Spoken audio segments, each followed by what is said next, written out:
नमस्कार। आज हम विज्ञान के एक बहुत ही दिलचस्प सवाल का जवाब ढूंढने वाले हैं। आखिर वो क्या चीज है जो हमें अपने परिवार जैसा भी बनाती है और साथ ही सबसे बिल्कुल अलग भी।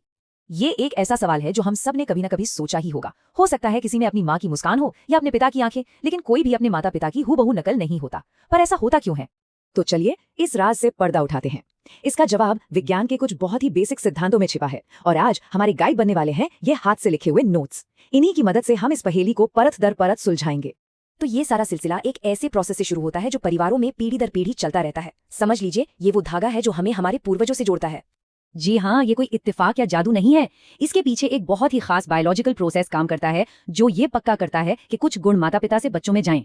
और इस पूरे प्रोसेस को समझाने के लिए साइंस में एक खास शब्द है। आइए जानते हैं कि वो क्या है।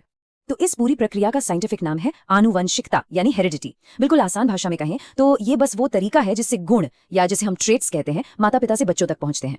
और ये बात बहुत ही बढ़िया तरीके से समझाती है कि आनुवंशिकता का मेन काम क्या है। ये किसी भी प्रजाति के अंदर एक जैसी खासियतें बनाए रखती है। मतलब इसी की वजह से इंसानों के बच्चे इंसान होते हैं और आम के पेड़ से आम ही उगता है। और हाँ, ये कोई नई खोज नहीं है। इन सिद्धांतों को ग्रेगर मेंडल ने साल 1866 में ही खोज निकाला था जब उन्होंने मटर के पौधों पर अपने वो मशहूर एक्सपेरिमेंट किए थे। आनुवंशिकता का ये जो पूरा दिलचस्प खेल है ना, इसको पढ़ने के लिए साइंस में एक पूरी की पूरी ब्रांच ही समर्पित है और इस पूरी स्टडी को कहते हैं आनुवंशिकी यानी जेनेटिक्स। तो ये याद रखिएगा, आनुवंशिकता वो प्रोसेस है और आनुवंशिकी उस प्रोसेस की पढ़ाई है। ये साइंस ये समझने की कोशिश करती है कि आखिर ये समानताएं और असमानताएं काम कैसे करती हैं। चलिए अब अपने पहले सवाल के दूसरे हिस्से पर आते हैं। अगर आनुवंशिकता हमें एक जैसा बनाती है तो फिर हम सब एक दूसरे से इतने अलग क्यों हैं, इतने यूनिक क्यों हैं? देखिए, बच्चों को गुण तो अपने माता पिता दोनों से ही मिलते हैं, लेकिन वो कभी भी उनकी एग्जैक्ट कार्बन कॉपी नहीं होते। हर संतान अपने आप में एक बिल्कुल नया कॉम्बिनेशन होती है। साइंस में इन्हीं अंतरों को, इन्हीं डिफरेंसेस को एक नाम दिया गया है, विभिन्नताएं यानी वेरिएशंस। यही विभिन्नताएं हैं जो हम सबको एक व्यक्ति के तौर पर सबसे अलग बनाती हैं। और मजे की बात यह है कि ये विभिन्नताएं भी दो तरह की होती हैं। पहली है जनिक विभिन्नताएं जो हमें विरासत में मिलती हैं, जैसे हमारी आंखों का रंग या हमारे बालों का टाइप। ये पीढ़ी दर पीढ़ी आगे बढ़ती हैं।